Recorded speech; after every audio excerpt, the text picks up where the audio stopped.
তিন কাপড়ের প্যাকেট তো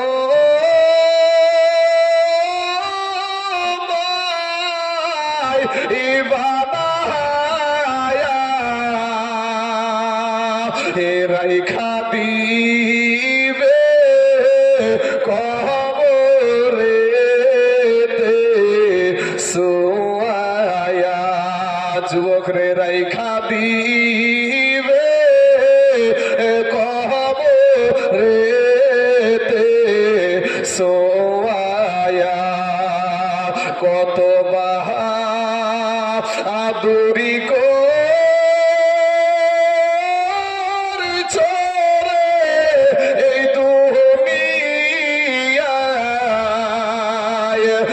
মরার পরে কবরেতে কি হবে উপায় মরার পরে কবরেতে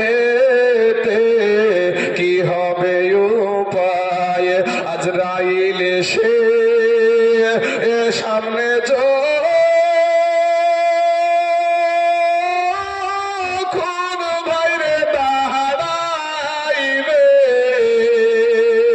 কি জবাব দিবার যুবক এ ভাষা খোঁজে নাহি পাইবে কি জবাব দিবার ভাইজান ভাষা খোঁজে নাহি পাইবে এ মুসলমান বাবাজি আমার সোনা মানিকেরা আমার ভাই জানেরা তিনখানা কাফন ছাড়া আপনাকে কিছুই দিবে না পুরুষদেরকে দেওয়া হয় বাবা তিনখানা কাফন আর মহিলাদেরকে দেওয়া হয় পাঁচখানা কাফন এর বেশি তো কিছুই দিবে না ও আমার যুবক ভাইয়েরা তোমার মতন কত যুবক রাস্তায় এটাই ভারী করে ভাত খায় এরপরও 5 ওয়াক্ত নামাজ পড়ে তুমি কেন পারবা না রে বাবা তোমার মতন কত যুবক মুনিশ খেটে ভাত খায় তারপরেও 5 ওয়াক্ত নামাজ পড়ে তুমি কেন পারবা না রে বাবা তোমার মতন কত যুবক স্কুলে কলেজে পড়াশোনা করে তারপরেও 5 ওয়াক্ত নামাজ পড়ে তুমি কেন পারবা না রে বাবা তোমার মতন কত নারী কত মা সংসারের সমস্ত কাজ করে তারপরও 5 ওয়াক্ত নামাজ পড়ে পর্দা করে তুমি কেন পারবা না রে মা তোমার মতন কত বোন স্কুলে যায় কলেজে যায় তারপরেও 5 ওয়াক্ত নামাজ পড়ে পর্দা করে তুমি কেন পারবা না রে বোন ফিরে এসো রে যুবক ভাই ও বোনের আমার ফিরে এসো আজকে কবরস্থানের কথা একটু মনে করো আজকে যেই জায়গাতে সভা দিয়েছো সেই জায়গাতে যারা শুয়ে আছে তোমার মতন রূপ ছিল তোমার মতন চেহারা ছিল তোমার মতন সুন্দরী ছিল তাই কবি বলছেন রূপ যৌবনে যদি এই রূপ যৌবনে যদি থাকে অহংকার আর গোরস্থানে আইসা দেখো হাল তো থাকা কত যে সুন্দর নারী কবরে শুইয়া কত যে সুন্দর ছেলে এ কবরে শুইয়া রূপ যৌবন গেল মাটিতে মিশিয়া যাহাদের রূপে বড় গর্বিত ছিল তাহাদের রূপ দেখো মাটিতে খাইল উঠাও উঠাও মাল গাড়িতে ভরিয়া আর গাড়ি যখন ছেড়ে দিবে পস্তাবে বসিয়া খোদারি হুকুম হবে এ ছেড়ে দিবে গাড়ি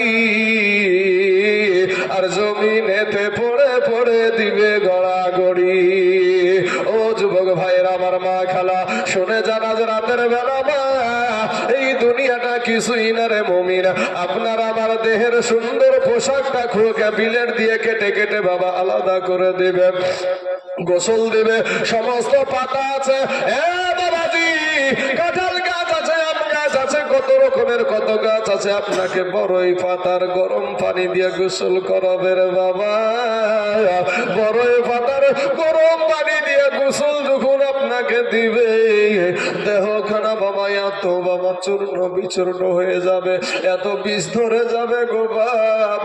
আমাদের শরীর খারাপ দিয়ে যখন হাত বুলাবে, আমাদের শরীরের হাতে স্পর্শটাও আমরা সহ্য করতে পারবো না রে ভাই। ও সোনামানি, আজকে তোমার দিল নরম হয় না রে বাবা, আজকে তোমার কবরের ভয় লাগে না, আজকে মরণের ভয় তোমার অন্তরে নাই। তুমি কি মরবা না রে যুবক? একদিন তো তুমি মইরা যাবা। আপনাদেরকে একটা কথা বলি ভাই, আপনার কোলে যেই বাচ্চাটা আছে, এই বাচ্চাটার বয়স কত ভাই? 11 বছর। এই কোলে ছেলেটা 11 বছরের বাচ্চা এই গোরস্থান ময়দানে আছে না নাই ভাই? কথা বলতে হবে চাচা, একটু কথা বলেন তো বাপ। আছে। আমাদের মতন যুবক ছেলে, আপনাদের সম্মানীয় ইমাম সাহেব মুজাহিদুল, এই বয়সের ছেলে আপনাদের এই কবরস্থানে আছে না নাই? আমার এই আব্বাজান, এই দেখেন হাজী সাহেব বাপ, আমার এই বাবজির বয়সের মানুষ আপনাদের এই কবরস্থানে আছে না নাই? তাহলে আসার সিরিয়াল আছে, যাওয়ার কোনো সিরিয়াল নাই ভাই। এই যুবকেরা আজকে উঠাউঠি চলছে বাবাজি, আমি তো দেখতে পাচ্ছি এত মানে দুঃখের বায়ান শুনেও মানুষ উঠাউঠি করছে। তারা মানে বুঝেন যে এর ভিতরটা কিছু নাই বাবা, এর ভিতরটা। কারণ আমি বক্তা দিচ্ছি, বলতে গিয়ে আমার ভিতরটা ফাটছে, ফাটতে ফাটতে আমার চোখ দিয়ে পানি আসে, কিন্তু আর দিল নরম হয় নাই। কারণ বুঝা যায় যে বাবাজি এর ভিতরে আল্লাহর ভয়। যাদের অসুবিধার কারণে উঠছে তারা ঠিক আছে বাবা, অসুবিধা হতেই পারে মানুষের। আসুন এরপরে আপনাদেরকে একটা প্রমাণ দেখাই, একবারে সচক্ষে যুবক ভাইয়েরা তোমরা প্রমাণটা নাও। আমাদের দেশের বালির ঘাট বলে একটা ঘাট আছে না নাই গো?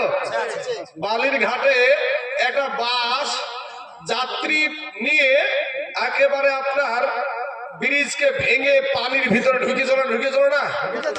সবগুলা বাইচে শূন্য মরে গেছিল, কিছু বেঁচে ছিল, আর বাদ বাকি গেলাম কিন্তু মরে গিয়েছিল। তো আর একটা নিয়ে এটা নিয়ে কিছু বাঁচিল। তো আপনারা 42 জন, একজন বলছে 42 জন, একটা বাসে আবার কতজনই বাবা থাকে বাবা? 42, মানে বেশি অংশ মরে গিয়েছি। হ্যাঁ, তো বাবা আর একটা কথা আমার এই চাচাদের মনে আছে, এ ভাইদের মনে আছে কথাটা, জলঙ্গিতে কুয়াশার মধ্যে দিয়ে একটা বাস পানি জলঙ্গির নদীতে ঢুকে গিয়েছিল, মনে পড়ে আপনাদের? একটাও বাঁচেনি ওখানে, একটাও বাঁচেনি। তো ওই বাসের ভিতরে কি শুধু এরকম বয়সের মানুষই ছিল নাকি? আমার ভাইয়েরা বলছে সব রকমের ছিল, শিশু ছিল, যুবক ছিল, যুবতী ছিল, নারী ছিল, বৃদ্ধ ছিল, সবাই মিলে গিয়ে পানির ভিতরে। হাই হাই হাই, একটু সময়ও পেল না। আমার যারা কেরালায় যায়, বোম্বে যায়, দিল্লিতে যায়, শালিমার স্টেশন চিনেন গো ভাই আপনারা? হ্যাঁ, ওই শালিমার স্টেশন থেকে একটা ট্রেন ছেড়েছিল, ট্রেনটার নাম হলো করমন্ডল এক্সপ্রেস।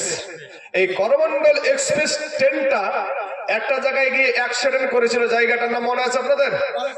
উড়িষ্যার বালেশ্বর নামে একটা জায়গায় গিয়ে ট্রেনটা অ্যাক্সিডেন্ট করেছিল। তিনটা ট্রেন একসঙ্গে, ট্রেনের ভিতরে হাসি হয়, আনন্দ হয়, তারপরে আপনার ঘুমানো হয়, এর কি ঠাট্টা সবকিছু চলে, গান বাজনা সবকিছু চলে।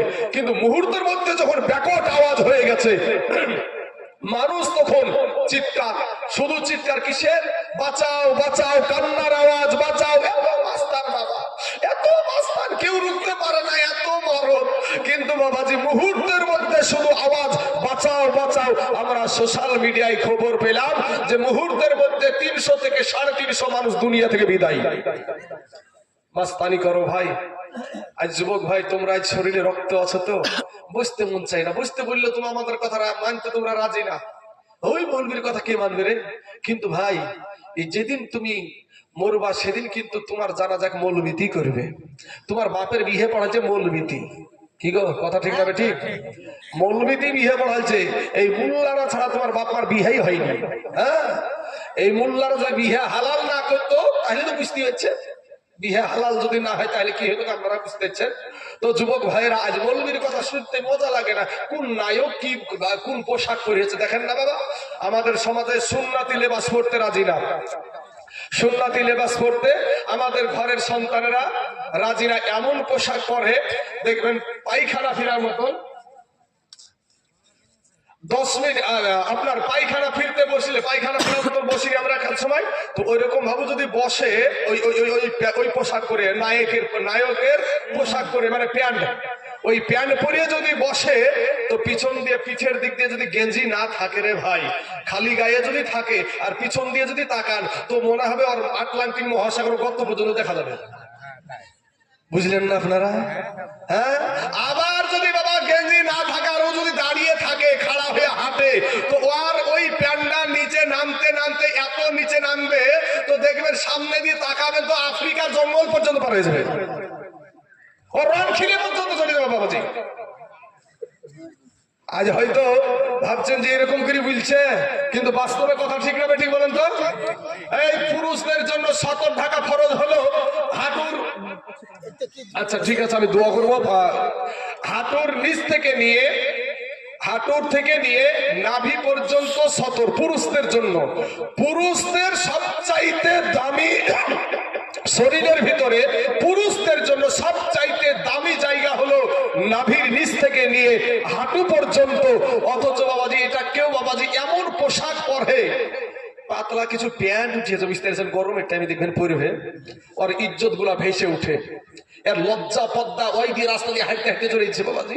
আর কি বলবো, আর বাংলা করে কি বুঝাবো, আর বুঝাতে পারছি না, আমি নিচে নামতে পারছি না, এখান থেকে শেষ বাবাজি। আমার সোনা মালিকের আমার ভাই জানেরা তো, আর মায়েদের শরীর হলো মাথার চাঁদি থেকে নিয়ে পায়ের তালু পর্যন্ত পুরোটাই দামি, জোরে বলেন সুবহানাল্লাহ। সেই শরীরকে বিলায়া দিচ্ছে মানুষের কাছে। মহিলাদের আজ পর্দা নাই, আজকে মহিলারা নাবিজির আদর্শকে মানতে রাজি না, যুবকেরা নাবির আদর্শকে মানতে রাজি না, ভাবছে যে মোবাইলে বাবাজি সারা রাত মুয়াজ্জিনের আজান শুনে উঠতে মন চাই না, মুয়াজ্জিনের আজান কানে যায় না, কিন্তু বাবাজি সারা রাত মোবাইলে, ওই হুজুর মোবাইল দেখে একটা মোবাইলে বাবাজি সারা রাত I love you I love you I love you, এই আই লাভ ইউ করতে করতে ঘুমিয়ে গেছে, আই লাভ ইউ করতে করতে ঘুমিয়ে গেছে। ঘুমার পরে সকালবেলাতে আবার কানে আওয়াজ আসছে I love you I love you, ই তখন ঘুমে চটপট করে চেতন পেয়েছে, মান সম্মান তো গেল রে, আরে সারা রাত ওকে আই লাভ ইউ বললু তাও আর প্যাট হইল না, বা সকালবেলা বাড়িতে চলে গেছে। ও সকালবেলাতে উঠি বাবাজি জানলা দিয়ে তাকিয়ে দেখছে তো রাস্তা দিয়ে চলে যাচ্ছে একটা বাতাবি লেবুওয়ালা, ও ডাকে দিয়েছে আই লেবু, আর ই শুনছে আই লাভ ইউ। বুঝলেন না, আমাদের যুবকের অবস্থা হয়ে গেছে এইরকম। আমি বলবো ভাই, মোবাইলটা গজবের মোবাইলটাকে ছেড়ে একটু মসজিদে আই ভাই, মাহে রমজানুল মুবারক মাস আসছে। ও যুবক শোনা, আমি তোদের দুশ্মন না ভাই, তোমরা আমার কালেমার ভাই, কথা বলেন ঠিক না ঠিক? এখানে আমি কারো পাকা ধানে মই দিইনি, আর আমারও কেউ পাকা ধানে মই দেয়নি। তোমাদের পা দুখানা যদি আগিয়ে দাও, আমি তাইজুল ইসলাম তোমাদের পায়ে হাত দিয়ে বলবো ভাই সোনা তুই ফিরে আয় ভাই, কবরের আযাব আমরা কেউ সহ্য করতে পারবো না রে ভাই, কঠিন, এমন কঠিন এই কবর। সেই দিন সন্তান দৌড়াবে বাপের পিছনে, বাপ দৌড়াবে সন্তানের পিছনে, কেউ কাউকে পরিচয় দিবে না, এত কঠিন দিন হবে বাবা। আল্লাহর হুকুমে যেই সূর্যটা দেখছেন, এই সূর্যটা 9,30,00,000 মাইল দূরে আছে, এই সূর্যটা আল্লাহর হুকুমে মাথার কাছে নেমে আসবে, সূর্যের 12টা মুখ খোলা হবে, সূর্যের তাপে মাথার মগজগুলা টাস টাস করে ফেটে যাবে, ভাতের মাড়ের মতো টকবক টকবক টকবক করে ফুটতে থাকবে। আর যুবক তুমি ভাই দুনিয়াতে একটু পেটে যন্ত্রণা হলে হসপিটালে চলে যাচ্ছ, কবরে হাসরে মিজানে পুলসিরতে কি করবা ভাই? কিন্তু আমাদের তো দেখো না ভাই, আজ তোমার বিবেক দিয়েছে, ওই বিবেক দিয়ে চিন্তা করে দেখো, আজ গুনহার কারণে আমাদের চোখ না পাক, কথা বলেন ঠিক না ঠিক গো বাপ? এই চোখের দ্বারাই কতটুক গুনহা করেছো ভাই। ও শোনা, আজকে তুমি এখানে আমাকে পেয়েছো, কালকে যদি চাও আর পাবা না, আমার কথাগুলো একটু নিয়ে যাও ভাই। শোনা, আমাকে খুশি করার জন্য না, তুমি তোমার আল্লাহকে খুশি করো ভাই, তোমার নবীকে খুশি করো। আমি সকাল 8টার সময় আবার বিহারে গাড়ি ছেড়ে দেবো, আবার সকাল 8টার সময় বিহারে চলে যাব ভাই রে। এইভাবে কবে জানি কখন জানি কোন জায়গাতে চলে যাব দুনিয়া থেকে। কিন্তু তোদেরকে একটা কথা বলি যুবক ভাই, শোনা, তওবা করে আল্লাহর কাছে যদি তুমি ক্ষমা চাও, যদি একবারে খাস দিলে তো তোমার পিছনের যত গুনাহ আছে আমার আল্লাহ এত দয়ালু, এত দয়ালু, আমার আল্লাহ তার জিন্দেগির গুনাহকে মাফ করে দেয়। জোরে বলেন সুবহানাল্লাহ। আজ আমাদের চোখের চোখ গুনহার কারণে আমাদের চোখ না পাক, গুনহার কারণে আমাদের জবান না পাক, গুনহার কারণে আমাদের হাত না পাক, গুনহার কারণে আমাদের পা না পাক, গুনহার কারণে আমাদের অন্তর না পাক। আপনারা বলবেন অন্তর কি করে না পাক হয়? এই অন্তর দিয়ে কত মানুষের খারাপই নিয়াত করেছি, আছে না নাই সমাজে? এই আছে না নাই গো চাচা? এই অন্তর দিয়ে কত খারাপ নিয়াত করেছি, এই চোখ দিয়ে কত বেগানা নারীর দিকে কুনজরে তাকিয়েছি, এই জবান দিয়ে কত মিথ্যা কথা, গীবত করা, চুগলখড়ি করা, মানুষকে গালি দেওয়া, আঘাতজনক কথা বলে, আছে না নাই ভাই? এই কান দিয়ে কত গান বাজনার দিকে আমাদের নজর থাকে, হ্যাঁ, কত মহিলাদের কি কথা বলছে সেটা শোনার দিকে আকর্ষণ থাকে। তাহলে কানও আপনার গুনহার কারণে না পাক, চোখ আপনার গুনহার কারণে না পাক, হাত আপনার গুনহার কারণে না পাক, কি নিয়ে যাবেন বাপ? আমাদের হাতে করা পায়ে বেড়ি, আমরা আসামি ফেরওয়ারি, আপনার কোটে নাবি জামিন চেয়েছি। বাবা, আপনি যখন লালবাগের কোর্টে যাবেন, আপনি কিন্তু ডাইরেক্ট জজ সাহেবের সাথে কথা বলতে হবেন না, একটা উকিলের দরকার হয়। তো আমাদের সেই দিন যেমন একটা আসামি গিয়ে হাতে হাত করা পড়ায় না, হাতে হাত করা পড়াই, যারা বুড়ো আসামি তাদের গলা থেকে নিয়ে পা পর্যন্ত বেড়ি পড়ানো হয়, হয় না? তো ওই জন্যই আমি এই সেটা বলি যে আমাদের হাতে করা পায়ে বেড়ি, আমরা আসামি ফেরওয়ারি, আপনার কোটে নবী জামিন চেয়েছি।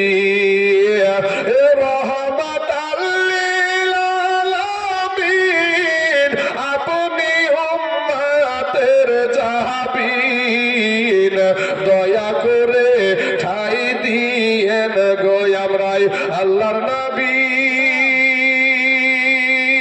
মায়ার নবী গো, আপনি আমাদের জীবনের জীবন, ওরে আমাদের মতো নয় অপরাধী ভাই গো, মিজানের পাল্লায় উঠাই যদি ক্ষমা পাইবার আশা নাই আমার, আছে নাকি বাবা? আমরা যে গুনাহ করেছি, আমাদের গুনার কথা যদি আমাদের বাপ জানতো, আমাদের মা জানতো, সন্তানকে সংসার থেকে আলাদা করে দেয়, ভিন্ন করে দেয়, করে দেয় না, করে না? সংসার থেকে আলাদা করে দেয়। আমাদের গুনহার কথা যদি আমাদের ভাই জানে, ভাই সংসার থেকে আলাদা করে দিবে। আজকে আমাদের গুনহার খবর যদি, আমাদের গোপনের গুনহার খবর যদি আমাদের বিবি জানতো, আমাদের বিবি তালাক নিয়ে বাপের বাড়ি চলে যেত। সন্তান জানলে সন্তান বাবাকে সংসার থেকে আলাদা করে দিত। কিন্তু এত গুনহা আপনার আল্লাহ আপনার জানে, জানার পরও আমার আল্লাহ আপনার জন্য বাতাস বন্ধ করে নাই, পানি বন্ধ করে দেয় নাই, আমার আল্লাহ সূর্যের আলো বন্ধ করে দেয় নাই, রাতের অন্ধকার বন্ধ করে দেয় নাই। আমার আল্লাহ বলে, বান্দা রে, আমি তোর আল্লাহ, আমি এত তোকে ভালোবাসি, তুই যতই গুনাহ করছিস তারপরেও তোকে আমি রুজি দিই। আমি হিন্দুদেরকেও খাবার দিই, খ্রিস্টানদেরকেও খাবার দিই, মুসলমানদেরকেও খাবার দিই। কিন্তু আমার আল্লাহ পাক কোরআনে বলছেন, লিমানিল মুলকুল ইয়াউম লিল্লাহিল ওয়াহিদিল কাহার, কিয়ামতের দিন আমার আল্লাহর নাম হবে কাহার। আমরা আগে একটা কায়দা বই পড়তাম ভাই, ওই বইটা এখন তো বহু হরেক রকমের কায়দা বই উঠেছে, বুঝতে পারলেন না? বহুত রকমের কায়দা বই উঠেছে, কিন্তু আগে একটাই কায়দা ছিল, সেই কায়দা বইটার নাম ছিল বুগদাদি কায়দা। মনে আছে বাবুজি? বুগদাদি কায়দা এত বড়টা, ওই কায়দা বই আমরা পড়েছি। আল্লাহর ঘর পড়তে গিয়ে পড়েছিলাম, ইয়া আল্লাহু ইয়া রহমানু ইয়া রহিম ইয়া মালিকু ইয়া কুদ্দুস ইয়া সালামু ইয়া মুমিনু ইয়া মুহাইমিনু ইয়া আজিজু ইয়া জাব্বারু, পড়িনি এরকম ভাবে? হ্যাঁ, এরকম ভাবে পড়েছি। কিন্তু ওই নামগুলোর ভিতরে একটা নাম আছে ইয়া কাহারু, ইয়া কাহারু, মহারাগে রাগান্বিত হয়ে থাকবে সেদিন বাবাজি আমার আল্লাহর সাথে কেউ কথা বলতে পারবে না। আমার নবী, আপনার নবী ছাড়া সেদিন আল্লাহর সাথে কেউ সর্বপ্রথম কথা বলবে না, সর্বপ্রথম কথা বলবে আমাদের নবী। জোরে বলেন সুবহানাল্লাহ। বাবাজি আমার সোনা মানিকেরা, আজ সেই আল্লাহকে আমরা ডাকতে রাজি না। আজকে মুয়াজ্জিন আজান দেয়, আপনি সাড়া দেন না। আমার নবী, শুনেন, নবীর একটা ছোট্ট একটা জীবনী আপনাদের সম্মুখে আমি তুলে ধরবো। এক্ষুনি আমার ব্রেনটি আমার আল্লাহ দিয়ে দিল। তো বাবারে, আমি বলার আগে তিনজন ব্যক্তি একটা সুযোগ দিব আপনাদেরকে। তিনজন ব্যক্তি এই সুযোগটা পাবেন, এই সুযোগটা তিনজন ব্যক্তি। এতগুলা মানুষ বসে আছেন, তার মধ্যে 3 জন ব্যক্তি এই সুযোগটা পাবেন। এটা কবরস্থান বাপ, এই জায়গাতে আসতে হবে একদিন। এই 3 জন ব্যক্তির জন্য এই সুযোগটা আমি বেশি চাই নাই। 3 জন ব্যক্তিকে আমি জীবনীটুক শোনাবো আপনাদেরকে, দিয়ে আমার বক্তব্য ইতি করব। তবে এই 3 জনকে বলবো, বাবাজি এই যে কবর দেওয়ার পরে, দাফন করার পরে আপনাদের দেশের নিয়ম কি, যে কবরের উপরে মশারি দিবে না বা আরো কোনো আপনার জায়গার দিবে না, একটা লোহা দিয়ে আপনার একটা খাঁচা বানানো হয়েছে, ওটা বানাতে 3 থেকে 3,500 টাকা খরচা। তো আমি 1 নম্বরে একজন ব্যক্তি বলেন তো যে আমি একটা দেবো এই কবরস্থানে, তো আমাকেও একদিন আসতে হবে, তো আমি একটা এই জিনিসটা আমি একটা গড়িয়ে আমি দিয়ে দেবো ইনশাআল্লাহ। একজন ব্যক্তি, কাকে আল্লাহ কবুল করবে আমি জানি না ভাই। মাশাআল্লাহ মাশাআল্লাহ, আসেন না ভাই, ও ছেলে আছে, ঠিক আছে ঠিক আছে ঠিক আছে ভাই, একটু মুসাফা করতে চাইছিলাম, মানে বলতে দেরি হয়েছে কিন্তু দিতে দেরি হয় নাই। ভাই নাম কি? জাকরম আলী। জাকরম আলী, একবার তাকবীরের ধ্বনি লাগাই, নারে তাকবীর, মাশাআল্লাহ মাশাআল্লাহ, আরো জোরে সরে নারে তাকবীর, নারে রিসালাত। ভাইজান আমার একটা ওই কবরস্থানে খাঁচার পাতা জোরে বলেন জিন্দাবাদ, সুবহানাল্লাহ সুবহানাল্লাহ। আমি দোয়া করব। তবে বাবাজি নাম্বার 1 হয়ে গেল, আর একজন ভাই আর 2 জন ব্যক্তি, এই কোন আল্লাহওয়ালা ব্যক্তি আছেন আমি জানি না, এই কবরকে কারা স্মরণ করে এখানে আমার ওয়াজটা শুনলেন, কাদের ভিতরটা ফাটলো আমি জানি না বাবাজি, অনেকেই চোখের পানি ফেলেছেন আমি দেখেছি বাপ। তবে আর একজন ব্যক্তি, এই দেখেন ভাই 2 নম্বর হয়ে গেল, কারণ কবরস্থানের জন্য কোন জিনিস চাইলে সেটা পড়ে থাকে না। নওসাদ আলী ভাই আমার দিয়েছে একটা, নারে তাকবীর, নারে রিসালাত। নওসাদ আলী ভাই যার আমার একটা কবরের খাঁচার দাদা ধরে বলেন জিন্দাবাদ। জোড়া যেহেতু মিলিয়েছে আমাদেরকে আল্লাহ, সবাইকে জোড়া জোড়া মিলিয়েছে, বুঝতে পারছেন না? আমাদেরকে আল্লাহ সেন্টু সাহেব একটা দিবেন। তাহলে সেন্টু সাহেব বলেন, আপনি কি বলছেন? শফিকুল ইসলাম, 4টে হয়ে গেল। শফিকুল ইসলাম দিবে একটা, তাহলে 4টে হয়ে গেল। আচ্ছা যাই হোক, এই 4টেই আর দরকার নাই। যদি কেউ দিব মনে করেন তাহলে আপনারা টাকা পয়সা বা এখানে একটু কাজ করবে। একটু কি কাজ করবে বললেন গো? এই ট্যাপের কাজ বা ওযুখানা, মানে মানুষ যদি আপনার করতে আসে, তো যদি কেউ মনে করেন যে একটা মোটর দেবো তো দিতে পারেন। মোটর আছে? ও মোটরও আছে, তো বাবাজি ওযুখানা করবে। আচ্ছা ওখানে একটু দাগ নাম্বারটা ওখানে লিখে দেন, দাগ নাম্বার খতিয়ান নাম্বার ওখানে লিখে দিলে হয়ে যাবে নাকি ভাই? দাগ নাম্বার খতিয়ান নাম্বার নাহলে জমি ঠিক পাওয়া যায় না, কি বলছি? সোনা মালিকের আমার ভাই জানেরা, তো যদি আল্লাহর রাস্তায় একটু, আচ্ছা এই ইমাম সাহেব দেখেন কি নাম্বার জি? হাজী সাহেব নাকি? আবুল কাশেম হাজী সাহেব। আহা বাবা, হাজী সাহেব নাম শুনলে আমার ভিতরটা একটু মানে একটু জানে জাগিয়ে উঠে। কারণ কি জানেন, এই মানুষগুলো আমার দয়ার নবীজির, আমার নূর নবীর রওজা খানা জিয়ারত করে এসেছে। ভাইরে, আমরা হয়তো আজ আমরা আনন্দ করছি, কিন্তু আমার নবী আমাদের জন্য এখনো মদিনার জমিনে কান্দে। এই পাগলগুলাকে জিজ্ঞেস করলে পাওয়া যাবে, এই পাগলগুলাকে যদি জিজ্ঞেস করেন তো নবীজির রওজার কাছে গিয়ে, নাবিজির রওজার কাছে গিয়ে অনেক, আর নাবিজির পাগলেরা ওখানে তো বেশিক্ষণ দাঁড়াতে দেয় না, তো দূরে গিয়ে আমার নাবির দিকে তাকায়া কাঁদে, ইয়া রাসূলুল্লাহ, ইয়া হাবিবাল্লাহ, তোমার পাগল এসেছে ভারত থেকে, ইন্ডিয়া থেকে, আমি তোমার পাগল এসেছি। নাবির পাগলেরা এইভাবে কাঁদতে থাকে, ঠিক না ঠিক বাবা? হ্যাঁ মুসলমান, আর একটা কথা আপনাদেরকে প্রশ্ন করি, আমাদের সমাজে অনেক রকমের মানুষ আছে ভাই। আচ্ছা সোহেল ভাই আমার দিয়েছে 500 টাকা, আল্লাহ তার 500 টাকাকে তুমি কবুল করে নাও। আর একজন বাপজি আমার দিয়েছে 150 খান টাকা, আল্লাহ তার 150 টাকা তুমি কবুল করে নাও। বাপ, আর আপনাদের কাছে কেউ চাইবে না, যদি একটু দোয়াতে শরীক হব মনে করেন যে আমার বাপ মা শুয়ে আছে, দাদু দাদি শুয়ে আছে, যে যা পারেন একটু দেন তো বাপ 10 মিনিট। আর একজন দিয়েছে 350, আর একটাকে আচ্ছা আচ্ছা একজন বাপ হারা সন্তান 1000 টাকা দিয়েছে। বাপের বেটা গো, বাপের বেটা জানে মরে না, এ মা জননী কাঁদে বাঁচে না। ভাই যে যা পারেন, কোনো চাপ নাই। কমিটি কোনো চাপ দেয়নি, যে যা পারবেন, বাপ মা কবরে আছে, একটু আপনার এখানে কাজও হবে, গোরস্থানের কাজ হবে, তো সেই উপলক্ষে যে যা পারবেন।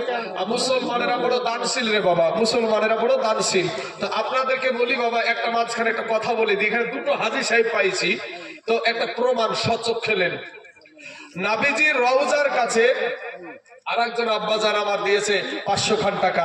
আল্লাহ তার 500 টাকাকে তুমি কবুল করে নাও, আল্লাহ হায়াতে দারাজ করে দাও, আমির সুম্মা আমির। তো বাবাজি, নাবিজির রওজার কাছে, এই যুবকেরা ভাইয়েরা শুনেন, আহা এই দেখেন মা হারা যুবক ছেলে, তাও বাবাজি এ দেখেন পায়ে ঠিক মতন হাঁটতে পারে না। আচ্ছা ঠিক আছে, আচ্ছা ভাই দোয়া করবো, আমি দোয়া করেই যাবো, আমিও মা বাপের পাগল। এই দেখেন ভাই আমার একটা হাতে পায়ে চলতে যারা না পারে তাদের কি বলে গো, হ্যান্ডিক্যাপ। ভাই একটা ছেলে, যুবক ছেলে বলছে আমার মা মরে গেছে, আমার মা নাই। এই ছেলেটার কি অবস্থা দেখেন, মা হারানোর কি ব্যথা, এই ছেলেটাকে জিজ্ঞেস করলে পাওয়া যাবে।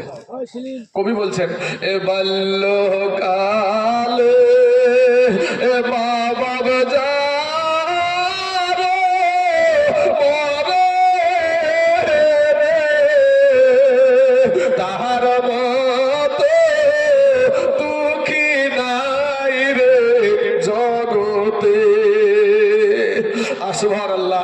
আর একজন দিয়েছে এখানে 1000 টাকা। ভাই আপনার আমার পর আর কেউ চাইবে না, যদি দিব মনে করেন অল্প সময়ের মধ্যে 5 মিনিটের মধ্যে। হাসিবুল কত? 1000। আচ্ছা হাসিবুল ভাই আমার দিয়েছে 1000 টাকা। এ রাস্তায় ধারে দাঁড়িয়ে থাকা ভাইরা, 100 খান টাকা তোমার পকেটে নাই ভাই গোরস্থান ময়দানের জন্য? কত টাকা তো রাস্তাঘাটে, সিনেমায়, ভিডিওয়, বিচিত্র অনুষ্ঠানে, পঞ্চরস গানে, সাপ খেলায়, বান্দর খেলায় কত টাকা দিয়েছো ভাই। আজ আল্লাহর এই যে কবরস্থানের জন্য 100 খান করে টাকা তোমার পকেটে নাই, জোর জবরদস্তি না ভাই, তুমি দিবা, তুমি এই কবরে তোমাকে একদিন আসতে হবে। তো বাবাজি আমার সোনা মানিকেরা, আচ্ছা মা জননীদের তরফ থেকে একজন 500 টাকা, একজন 50 টাকা নাকি? আচ্ছা সবাই মিলে 550 টাকা দিয়েছে। শহীদুল ভাই আমার দিয়েছে 1000 টাকা। আল্লাহ ওখানে নাম লেখান উম্মুল মাস্টার, উনি 1000 টাকা দিয়েছে। উম্মুল আর একজন দিয়েছে 10 কেজি গম। সুবহানাল্লাহ সুবহানাল্লাহ। আল্লাহ এদের দানকে তুমি কবুল করে নাও, আল্লাহ হায়াতে দারাজ করে দাও, আল্লাহ রুজি রোজগার তুমি বরকত দান করো, আমিন সুম্মা আমিন। বাবাজি আমার সোনা মানিকের, আমার ভাই জানেরা, আমার আব্বা জানেরা। তো আমার আরেকটা হাজী সাহেব কোথায় গেল? আচ্ছা তো এখানে একটা এখন আমার কাছে আপাতত আছে, তো এইখানে একটা প্রমাণ দেখেন। বাপ নাবিজির রওজার কাছে, হাজী সাহেব আমার কথাটা একটু শুনবেন, নাবিজির রওজার কাছে হাজার হাজার কবুতর আছে না নাই? এই কথাটা আমি শিখিয়ে দিলাম নাকি? শিখিয়ে দিয়েছি ভাইরা, কথা বলে না, শিখিয়ে দিয়েছি? শিক্ষা দিইনি, প্রশ্ন করেছি উত্তর দিয়েছে। আমি প্রশ্ন করেছি যে নাবিজির রওজার কাছে হাজার হাজার কবুতর আছে না নাই? ওনারা বলছেন হ্যাঁ আছে। আচ্ছা আচ্ছা বাবজি, ওই কবুতরকে হাজী সাহেবেরা খাবার দেয় না দেয় না? দেয়।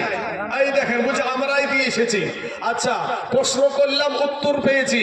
আগে থেকে আমি হাজী সাহেবদেরকে চিনতাম না, তাহলে আমরা 2টা প্রশ্নের উত্তর পেলাম। আর একটা প্রশ্ন করব, সেই প্রশ্নটা হলো যে এত যে কবুতরকে আপনারা লক্ষ লক্ষ হাজী সাহেবেরা যে কবুতরকে খাবার খাওয়ালেন, ওই কবুতর নাবিজির রওজার কাছে পায়খানা ফিরেছে আপনারা দেখতে পেয়েছেন? কোন হাজী দেখতে পাই? কোন হাজী সাহেব দেখতে পাই না। একটা কবুতর, একটা পাখি, সেও আমার নবীর রওজাকে সম্মান করে, ইজ্জত করে। হাজার হাজার লক্ষ লক্ষ আপনার হাজিরা গিয়ে আপনার তাদেরকে খাবার দেয়। এত কবুতর সেখানে খাবার খায়, কিন্তু পায়খানা ফিরে নবীজির রওজার এরিয়ার বাইরে, সেই আপনার নদী থেকে পায়খানা ফিরে আসে। নবীর ওই মদিনাকে আপনার পায়খানা ফিরে কুলসিত করে না। একটা পাখি তো নবীকে সম্মান দেয়, কিন্তু এই ওহাবি বলবি কিছু আছে বাবা, এরা বলে নবী আমাদের মতো মানুষ। হ্যাঁ বাবাজি, একটা পাহাড় আছে বাবা, একটা পাহাড় আছে, ওই পাহাড়ের কাছে যদি একটা পাহাড় আছে বাপ, একটা পাহাড়ে যদি একটা বোতল ছেড়ে দেন না, তো ওই বোতলটা গড়তে গড়তে গড়তে গড়তে একবারে নবীর রওজার কাছে চলে আসবে।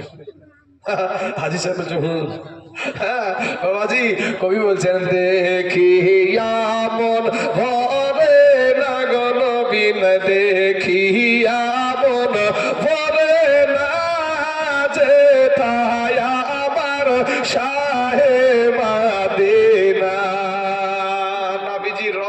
পেট ভরে বাবা 10 কেজি কম নাবিজি রওজা দেখে বা পেট ভরে নাই নবী যারা পাগল এদের পেট ভরে নাই বাবা তাই কবি বলছেন এ দেখিয়া মন ভরে না গো নবী দেখিয়া মন ভরে না যে তাই আমার শাহে মদিনা বাইরে আহবাবিলরা থাকে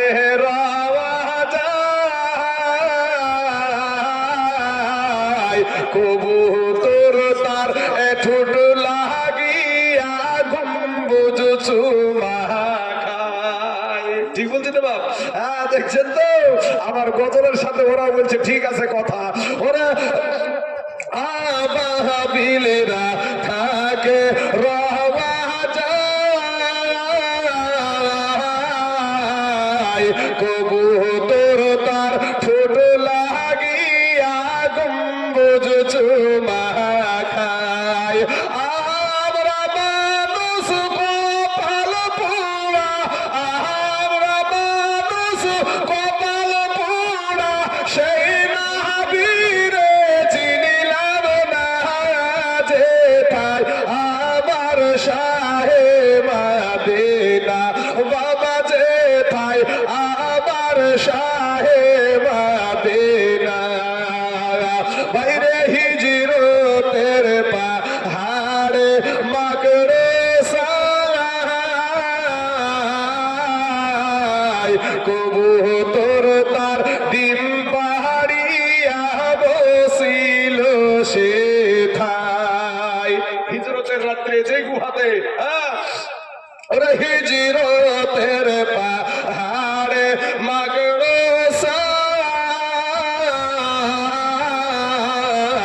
কবুতর তার ডিম পাহাড়িয়া বসিল সে থায় নাবি দুই কবুতর হাজিরা খাওয়াই খানা যে তাই জোরে বলেন না সুবহানাল্লাহ যে তাই আমার শাহে মদিনা বাজান যে তাই আমার শাহে মদিনা বাবগো এই তাই জুলের মনের বাসনা মরণ কালে নাবি দেখব এই তো কামনা সবাই বলে না ইয়া রাসূলুল্লাহ জোরে বলে না ইয়া রাসূলুল্লাহ নবী গো আমার দয়ার নবী মায়ার নবী একটা নজর তুমি আজকে পাহাড়পুর আজকে এই হেরামপুর আল্লাহ নতুন পাড়া আল্লাহ গর্ব কবরস্থানের দিকে আল্লাহ দয়ার নবী একটু নজর করো গো নবী ওরে এই তাই জুলের মনের বাসনা এই মরণ কালে নাবি দেখব এই তো কামনা এই মরণ আমার আসান হবে মরণ আমার সহজ হবে হবে না কো যন্ত্রণা জোরে বলে সুবহানাল্লাহ এই যে তাই আমার শাহে মদিনা আল্লাহুম্মা সাল্লি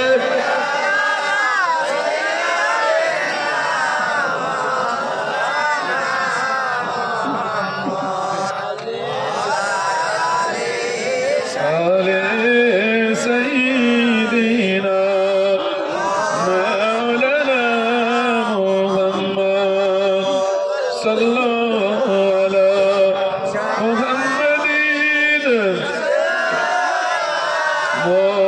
محمد هردم زبان سر کالو فاق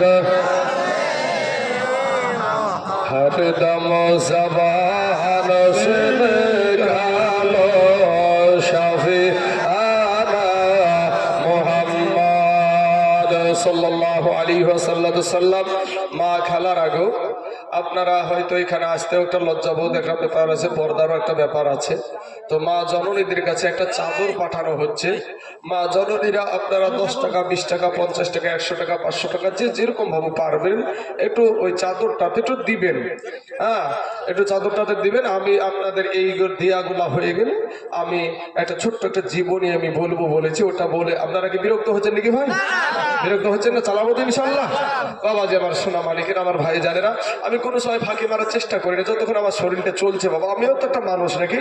হ্যাঁ, আর আমি বাবাজি পুরো শক্তি দিয়ে বায়ান করি, পুরো শরীরের শক্তি দিয়ে বায়ান করি। হ্যাঁ, তো বাবা যে আমার সোনা মালিকের, আমার ভাই জানেরা, এই যে আমাদের মসজিদের মুয়াজ্জিনের আজানের ধ্বনি আমাদের কানে পৌঁছায় না। কারণ কি? কারণ হলো যে আমরা সেইটাকে প্রাধান্য দিই না। যদি আমাদের ভিতরে যদি আল্লাহর ভয় থাকতো তাহলে ঠিকই কিন্তু আমাদের আজান শোনার সঙ্গে সঙ্গে মসজিদে দৌড়াতেন। কিয়ামতের দিন সর্বপ্রথম নামাজের আপনার হিসাব দেওয়া হবে সর্বপ্রথম। তো নবীজি বলছেন বদরের প্রান্তরে যেতে হবে, যুদ্ধে যেতে হবে। তোমরা কে কে যেতে রাজি আছো? তোমরা তৈয়ার হয়ে যাও। এই আওয়াজটা ছোট্ট ছোট্ট বাচ্চাদের কানেও পৌঁছালো, যার নাম হলো মুআজ আর মুআব্বাজ, দুইটা ছোট্ট ছোট ছেলে। এই যুদ্ধটা এমন একটা যুদ্ধ ছিল বাপ, যে বেটা হলো কাফের, বাপ হলো মুমিন। ভালো করে বুঝেন। আমাদের সমাজে যুবকেরা ভাইরা কথা বলেন না, শোনা একটু শুনেন। এই যুদ্ধটা কত কঠিন যুদ্ধ ছিল একটু নজর করেন। আজ আপনার ঈমান কেমন আর সাহাবীদের ঈমান কেমন।